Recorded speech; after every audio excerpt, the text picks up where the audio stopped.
special prize is waiting for you inside the tower. We look forward to serving you. That's nice. Hello everybody, my name's Titania. Welcome back to NieR Automata. Why can't I get that? If my voice sounds a little funny, it's because I've been getting a lot of phlegm in my throat and subsequently hacking it up.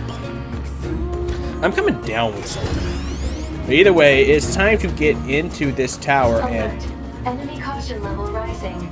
Cause is most likely concern over Unit 9S gaining access to tower. Out of my way! Yeah, okay.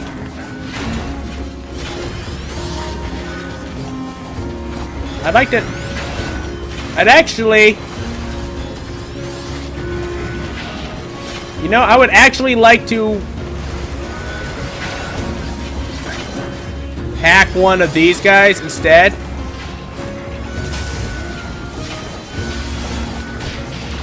Oh good, they're weak. I can just carve them up normally. Damn it!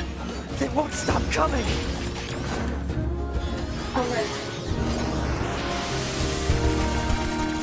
Okay, so now it's going to actually let me hack them. Signal detector. Allies? You two. Wait, you? 9S, we've been expecting you. The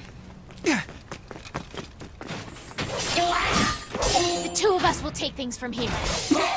You need to open the door to the tower. Okay, so you are on my side. Devola? Popola? What are you doing here? Remember your promise? What are you talking about? Come on, 9S. Hack in while you can. None of this makes any sense! We'll explain everything once we're inside. Okay, but y'all better keep them off me.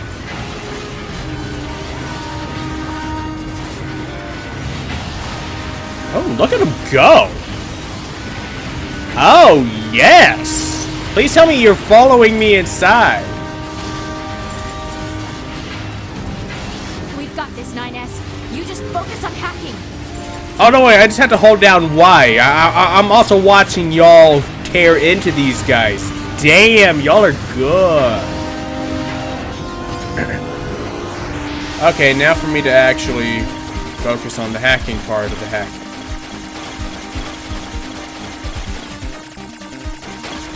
Okay, boing, boing, boing. You know what would suck? If I died here and had to re-hack it from the beginning. Let me just slip around behind you and poke you in the buttholes. Okay, because I was wondering if they were on my side or not.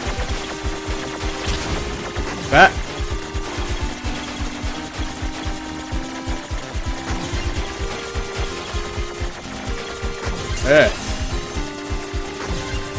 because they were clearly important to what was going on because they were showing up. What's this barrier? Analysis. It's part of a closed defensive system. Well, how do I break it down? Hypothesis. Unit 9S could permit its self-consciousness data to lose control. The resulting energy surge has an acceptable probability of temporarily paralyzing the barrier. What does that mean? It's almost as bad as not going in at all!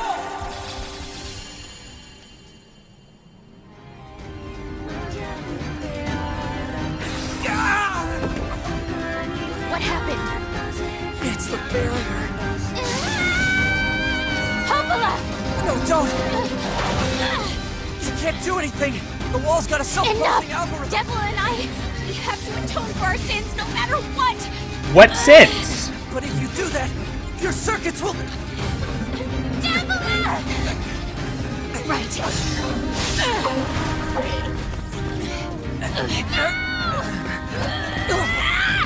Devola! I hope you don't regret this.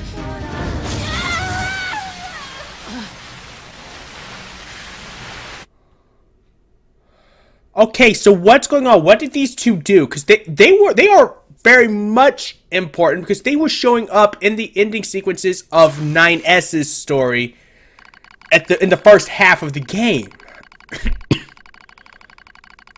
Discover free units, Devola and Popola. Do you wish to open the save now? Open it now!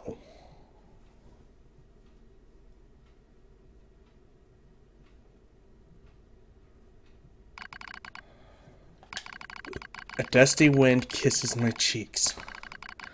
Buried in sand, we press forward one step at a time. We have nowhere else to go after all. Because our models, the Devola and Popola models, are defective. Core transitions in the initial projectionist phase. But yeah, they were showing up as holograms or kind of as just ghostly images during the end parts of 9S's story in the first half of the game.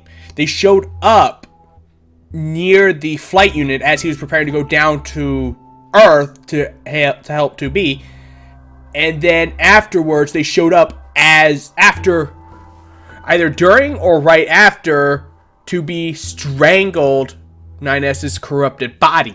So I knew these girls were important to something, but what exactly? Now I know at least that they're on my side, but what did they do initially? When first we woke, there were still people. I should probably just read this and find out, instead of asking questions. They had flesh, egos, emotions, souls, and they issued a single order. Function as observers of Project Gestalt. This is the sole mission of the twin Devola and Popola models. It is the only reason we exist at all. We were the latest model, though many companions shared our appearance. There was a sparkle in all of our eyes, a sense of pride at having been entrusted with humanity's future. And yet, there was anxiety as well. But we existed as a pair. We shared destiny's burden as a pair. And because of that, all hesitation was swept away. Each pair was given their own cities as observation areas. We were ordered to guide the replicants with our own hands, all for the sake of the promised time that would one day arrive. Sorry. We were the only ones who could handle such a duty. We were observers after all. Watch out. Devola staggers and falls in the soft yet unforgiving sand. I hurry to her side and sigh with relief when I find she's not seriously hurt. Are you alright? Sorry, sis. Guess I spaced out there for a bit. She smiles. The same wry smile I know so well. As she rubs absently at her leg. It is wrapped in a white bandage. Your bandage is coming undone. Here, let me change it. It's alright, Popola. Come on. We have to go before we lose the light. We won't be going anywhere if sand gets into that thing. Now quit whining and hold still. I'll be quick. Devola grunts and turns away. I take it as consent. Soon we are resting in the shade of a nearby rock as I pull the bandage free. Artificial skin, torn and bloodied, peeks out from underneath the bandage. Judging by Devola's current lack of ambulatory control, I imagine the circuitry underneath has been damaged as well. Taking a deep breath, I check the circuitry to see if it can be repaired. As expected, wiring in the nerve circuitry has been damaged. Replacing it will require new connectors as well as some tools, none of which are easy to find in a desert. Sorry about this, sis, Devola mutters Devola. That wry smile again. It kills me every time. Don't you dare apologize, I respond. You've done nothing wrong. I calmly change the bandage, trying not to let my worries show. I make it as tight as possible so no sand can slip inside. That's all I can do. Until get the proper materials. But that's going to be a tall order considering our current situation. I'm sorry, sister. Okay, now you're apologizing. We both apologize while insisting the other's apology isn't necessary. It's kind of funny in a way. Such a trivial exchange under such circumstances. We laugh together, the sound echoing out across the desert before being stolen by the cool evening wind. Report regarding the increase in relapses. There has to be some way to prevent relapses. Devola's sharp voice echoes through our private quarters. You must be quiet, sister. The replicants were here. Pfft, they wouldn't understand even if they did. That might be true, but regardless. Annoyed at my hesitation, Devola crosses her legs and scowls. The black scrawl took another victim, she says. That's 3 this month. It's spreading way too fast. Let's wait and see what happens. I'm tired of hearing you say that. Her shout makes me jump. Just a little, but enough for her to notice. Seeing that, her eyes suddenly open wide. I'm sorry, sis. It's not your fault. I shouldn't have lashed out like that. It's okay, I understand. It's all going wrong. You can feel it too, right? When I was first assigned to Project Gestalt, I was over the moon with pride. But now, my chest hurts just to think about it. If it were to fail... Before we knew it, the replicants had gained a sense of self and the black scroll started raging out of control. It moved fast. So fast. Like a wind. Popola and I would go to the observation room and act like it was all okay. We talked to the replicants as if we didn't have a care in the world. But at night, we just hold each other and share the horror of it all. I'm glad you were with me, murmurs Popola. I couldn't have handled being an observer all alone. We were able to endure because we had each other, I reply softly. Did the humans see this coming? Is that why they made a twin model? Were they really so clever? Were they really so cruel? I couldn't have done this by myself. I would have descended into madness. I simply couldn't bear such a burden all alone. When I get the chance, I'm going to try contacting another city, she says. Maybe these abnormalities are a localized phenomenon. I pray that's the case, I reply. Even if we're of no use ourselves, things will still work out if the other observers can pull through. Don't worry, it's going to be okay. But it wasn't okay. Nothing was okay. All thanks to a pair of Devola and Popola models from another town.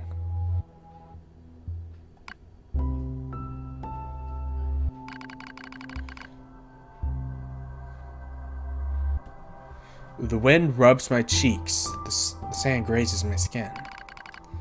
It's grown cold out here. We walk with renewed purpose, hoping to make up for lost time. Devola loses her balance every now and then. It gets bad after a while. I slip myself under her arm so she won't fall again, and we press on. Is your leg alright? Well, I doubt I'll be dancing anytime soon, but yeah, it's fine. She smiles as she says this, but I can tell she doesn't have much left. And yet she continues to smile. Also, I won't worry. I remember when our resistance allies injured her leg. I was furious. Beyond fury. I wanted to scream and cry and lose myself in it. But then she smiled and all of that rage just drifted away. To think we have the same face, yet such different smiles. One day I realized how she reminded me of the martyrs I'd seen in old records. That was the day we decided to leave our town forever. A record of Project Gestalt's end. Our role as observers ended on the day Project Gestalt collapsed, all due to the actions of Devola and Popola models from another town. With the original Gestalt lost, humanity was doomed to an inevitable extinction. Knowing this, we gathered what remaining replicant data we could find and launched it to the surface of the moon.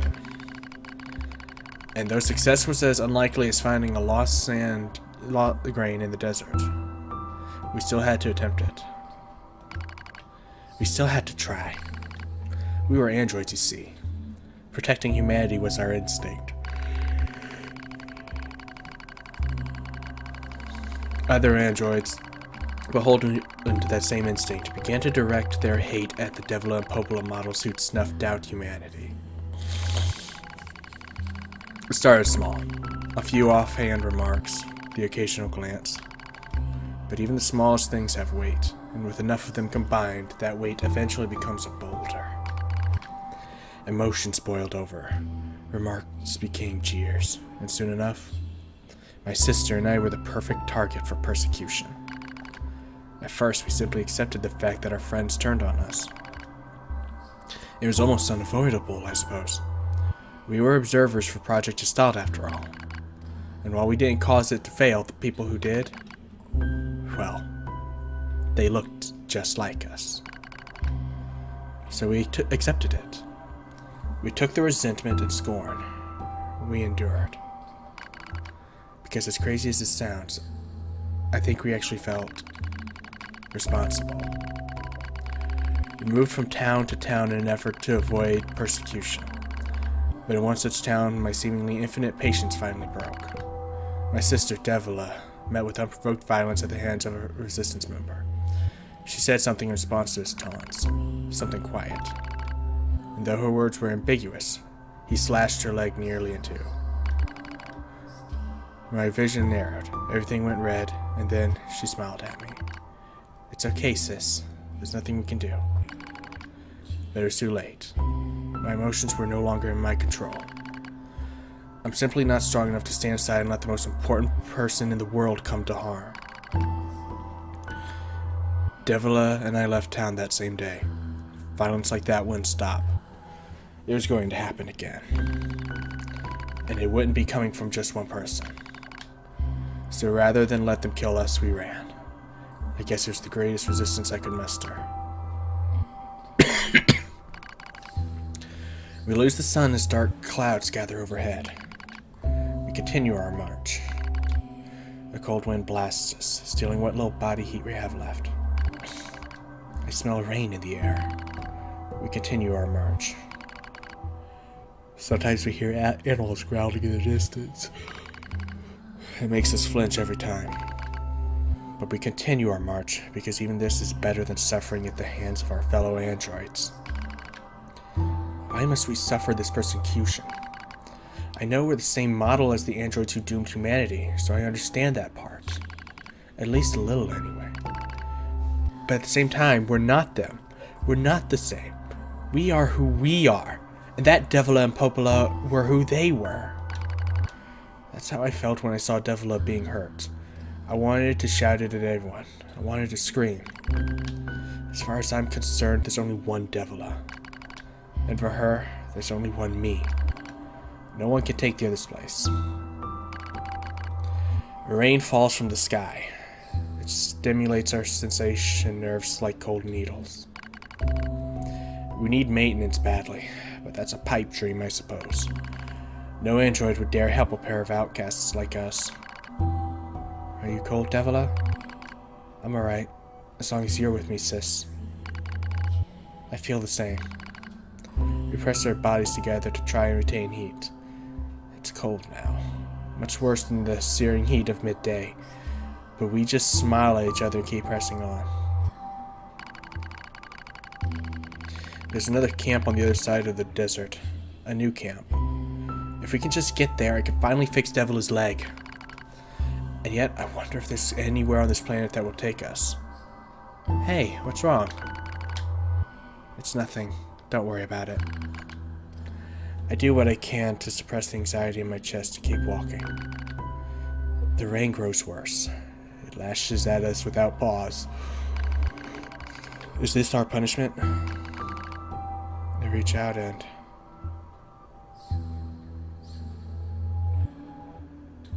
touch Devola's cheek.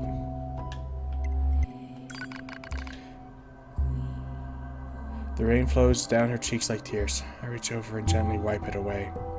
She smiles, but seems surprised. There's no point in doing that, you know, she whispers. But there is. Because I swore to myself that I would stay with her forever. For that is the fate we twin androids have been assigned.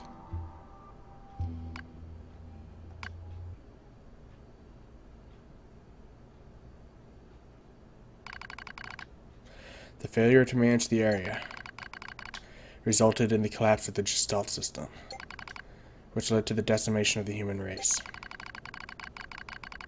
Due to the discovery of its instability, the twin system was removed from future Android production designs. Following the incident, the Devola and Popola models were not dismantled. However, in order to prevent further unexpected behavior, they underwent a memory wipe. Furthermore, they were reprogrammed to generate constant feelings of guilt. That is all that remains from their personal record during the era in which they were referred to as administrators. I see. Query: why do the androids Devola and Popola seem to prefer death over surviving alone? There was a very high probability that at least one could have escaped. I hope you never have to understand. Affirmative. Query: why does this tower possess an entrance at all? All material transport takes place via aerial vehicles. It is irrational for an infiltration route to be so easily accessible. Hypothesis: entrance is a trap.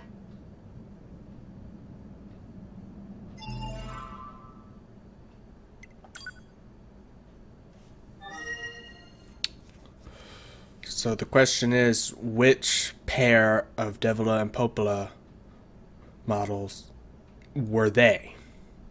Were they the ones that we were reading about? Or were they the ones who caused the Gestalt initiative to fail?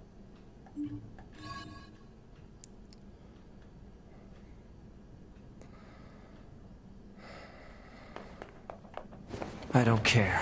I just have to kill them all.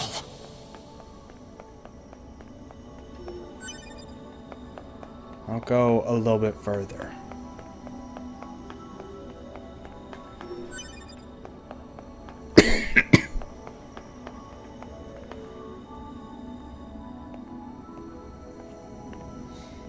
And you know what? Something's about to happen. You know what? I think that was enough story for a video as a, like, very little gameplay. But I think that deserves to be its own part. That just deserves to be its own standalone part in this Let's Play. So I'm going to cut this video here. So for now, thank you guys so much for watching, and as always, I will see you in the next episode. Later.